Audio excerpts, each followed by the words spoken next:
Kamu ngerasa nggak sih kalau sekarang iklim sering berubah-ubah? Kira-kira ada pengaruhnya nggak ya buat bisnis? Halo, welcome to Minopedia. Kali ini kita bakal bahas mengenai bagaimana pengelolaan climate risk atau resiko iklim dan mengapa hal itu penting bagi bisnis. Yuk kita cari tahu.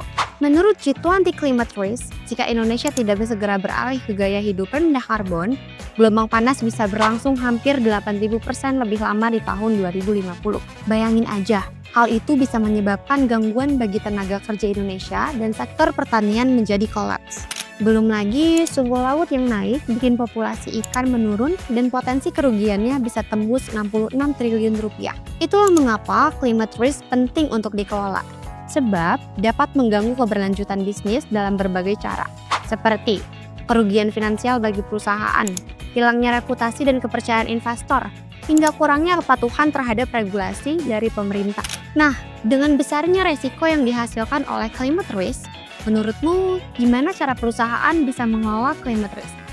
Pertama, penilaian resiko iklim.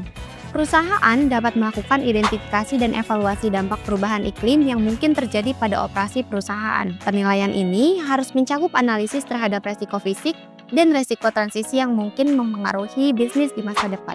Kedua, integrasi resiko iklim ke dalam strategi bisnis.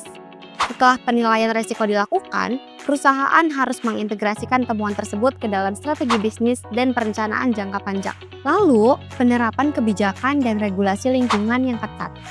Mengadopsi kebijakan internal yang sejalan dengan standar lingkungan internasional dapat membantu perusahaan memastikan bahwa operasional mereka mematuhi regulasi yang ada dan dapat bertahan dalam sistem ekonomi yang semakin berfokus pada keberlanjutan. Terakhir, kolaborasi dengan pemangku kepentingan.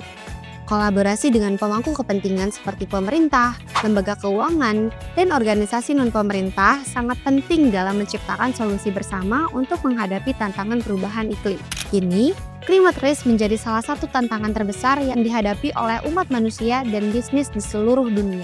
Fenomena yang awalnya dianggap sebagai masalah lingkungan, kini berkembang menjadi isu yang mempengaruhi hampir setiap sektor ekonomi. Jadi, tidak ada alasan untuk kita tidak peduli. Kita harus bergerak dan aware terhadap lingkungan. Karena kalau bukan sekarang, kapan lagi? Kalau menurutmu video ini bermanfaat, jangan lupa di like, comment, dan subscribe. See you di next video.